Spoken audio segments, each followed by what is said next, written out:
How many Poshmark listings does it take to make daily reliable sales on Poshmark? What is the ideal Poshmark closet size? How many licks does it take to get to the Tootsie Roll center of a Tootsie Pop? Okay, maybe not that last one. I show my age there. But these are all valid questions, and I hear them from new resellers and I hear them from seasoned resellers as well, trying to figure out what is the right size of closet for them? What's the best way to make daily reliable sales? How many items do you need? That's what we're going to talk about today, so let's dive in. Thank you to Vendoo for sponsoring today's video. The main reason I've stuck with Vendoo all of these years is because Vendoo is always upgrading and improving. Their customer service is amazing, but their team is dedicated to constantly rolling out new features that actually save resellers time and make our lives easier. Right now, I'm loving that their bulk delist and relist feature, which was already awesome, now is even better because you can do up to 240 listings at a time. Set it and forget it, and Vendoo handles the rest. Use the link below to get 30% off your first month of Vendoo. So all kidding aside about the Tootsie Roll center of a Tootsie Pop, we need to know what is the right size of closet. And I think there's a lot of things that play into it. We're going to go over some of the factors that play into what is the right size closet, but I do believe that this is an individual decision based on your unique setup and business. But we are going to go through the factors, and I'm going to give you my ideal closet size. So make sure you stay till the end so you understand exactly how I'm viewing this and what I'm doing with my Poshmark closet. So the short answer is there's no real magic number, right? Because you could have 10 listings in your closet that you put up today. They're all highly desirable, super amazing, in style, new with tags, perfect items that people are looking for, and all 10 sell in one day. Like, that actually could happen, but that doesn't happen to most of us.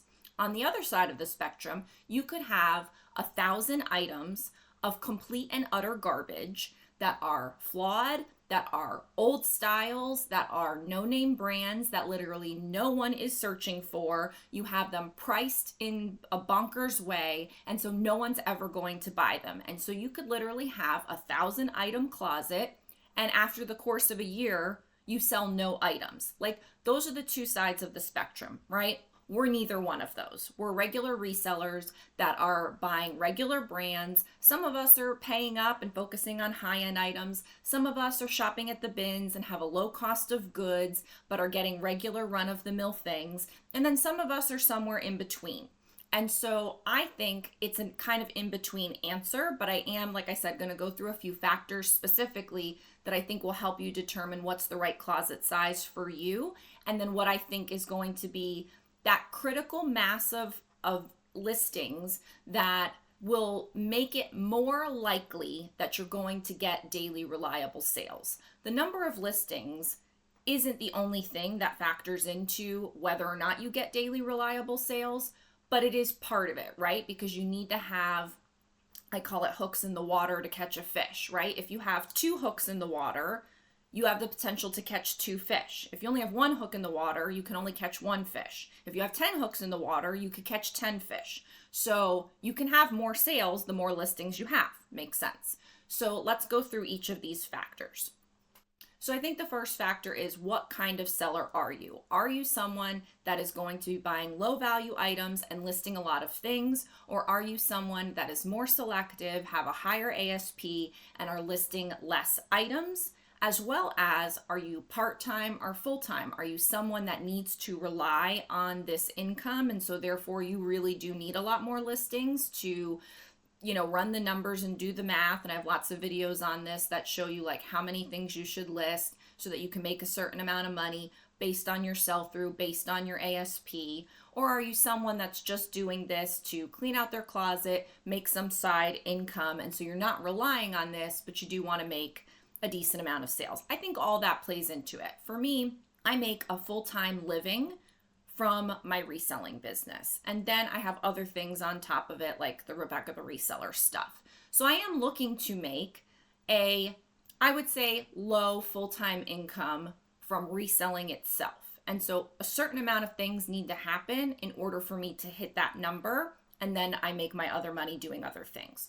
So for me, that's where I'm at. We're going to keep going through with my example. And, my goal, I kind of stopped setting a reselling monetary goal because it was kind of useless, because sometimes I would hit it and sometimes I wouldn't, and I always do my best. So I have more of production goals, like how many listings I'm going to get up, how many offers I'm going to be sending, what percent offer. So like I have business operations goals. You may have a certain sales number that you want to reach, and then you can backtrack and figure out how many listings you need to have in order to hit that monetary goal. So I think knowing what kind of seller you are, what kind of goal you have, also what's your storage capacity.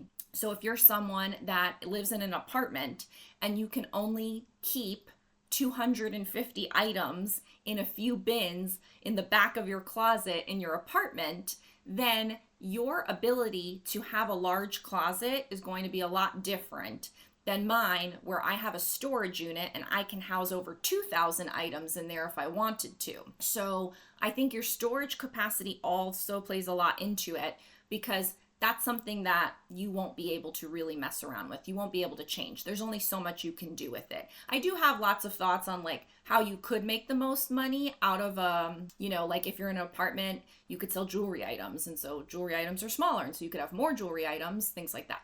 But in terms of like clothing, you might only be able to have 250 items, where I can have 2,000 items. And so that's going to look a lot different for our ideal closet size. And then what can you manage? So if you're someone that does not have an inventory system, or you have multiple inventory systems, or you're just not good at finding your items, even if you have an inventory system, you may have a hard time managing a larger closet. Whereas for me, I have a chronological numbering system. Everything is organized. Everything has a number. I don't wait to inventory it. It's all done immediately as I photograph it. So the items going into my storage unit are 100% organized, 100% numbered, and there is no problem with not finding an item. I can manage 2,000 items. Now, the next thing is, I think, in my opinion, the most critical factor, which is what is ideal based on sharing. So we all know that we are sharing our items so that they can be obviously in people's feeds, but nobody actually cares about that. It's more about being higher up in search. And so if you share more times in a day, you have more time that you are up higher in the search results. So just for those that may not know what I'm talking about, if someone searches for red wool coat and I have a listing that says red wool coat, based on keywords, I'll be pulled into that search.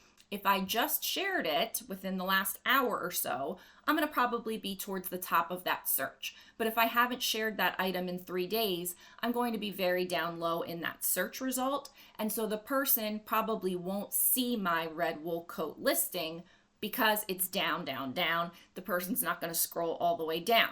So you want your keywords, but you also want your item to be shared up at the top so that people will see it. You have more chance of being clicked on. So how this relates back to closet size is, if you're using an automation, and I recommend the Poshmark VA automation system, it is hands down the best. I've tested many, and I do have a code where you can go ahead and take a look at that. Let's go ahead and take a look at the ideal size based on sharing. So your closet size matters because you can only share your items a certain amount of times a day. So I can share 9,000 times. And so if I have 1,000 listings, I can share 9,000 times per day. And so if you have 2,000 items, you can only share 4.5 times a day. If you have 500 items, you can share 18 times per day. So the idea is that the more items you have, the less times you can share them. And so there's this fine balance between having a large enough critical mass of items in your closet, those hooks in the water to catch the fish. You want to have, 500 items, 1,000 items, so that any given day you have the potential to make sales off of 500 items or 1,000 items. You have more things that people could want. But if you're sharing them, which you should be, you can share them less the more you have. And so then you're less high up in the search, potentially. So let's just say you have a 1,000-item closet. You can share 9 times a day, as I said. So that's 9 times that your items are going to be at the top of the search, and you have 1,000 items available to be sold every day. I think that's a good number. Now, if you go down to 500, or you're building up, and you're newer and you have 500 listings, you can share double the amount of times as a person with 1,000 items. So that's good, because now your items are higher in search more times than the other guy. But you only have 500 items that could be sold in a day, which obviously you're not going to sell all 500, but you have 500 chances, whereas I have 1,000 chances of different items. So it's like this balancing act of what's better. Then if you go on the other side of, let's say, 2,000 items, now I can only share 4 to 5 times a day with 2,000 items, but I have 2,000 items that could potentially sell today. So what's the right answer? I can't tell you what the right answer is for you, because our beginning example was like, you could have the best 10 items and they all sell today. You could have 1,000 of the worst items and they don't ever sell.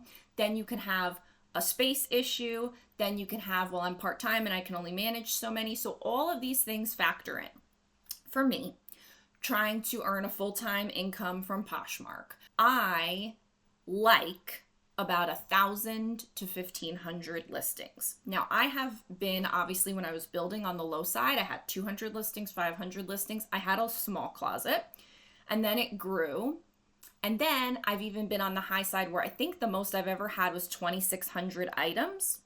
That was a lot to manage. I did not love that. That wasn't my favorite. So for me, I really like being in like the 1,200 listings, 1,500 listings. I try not to go below 1,000 listings.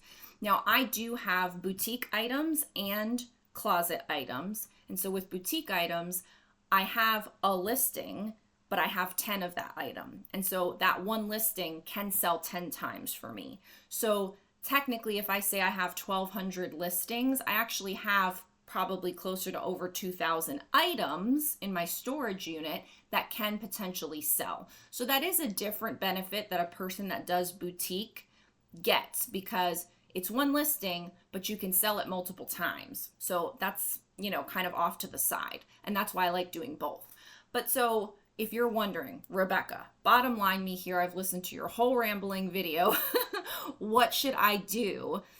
I think you should have at least 1,000 listings if you can manage it well, if you are sharing it to the max, and if you can handle the storage of it. I think you should have at least 1,000 listings to feel like you can get daily reliable sales. Does that mean you're going to get 5 sales every day? Does that mean you're going to get 1 sale every day? Does that mean that you're going to get 5 sales today and no sales tomorrow and 3 the next? It could be any of those things, because closet size isn't the only factor in making daily reliable sales. It does matter about what the items are, what your prices are, what are your business operations, like some of the other videos that I post on this channel about how do you send your offer to likers, are you relisting items, do you use my shoppers, all of those things. So when we're just talking about closet size, my bottom line opinion is that I think 1,000 items should be your minimum. I think 1,200 to 1,500 is a really good number to have, and that's kind of where I stick.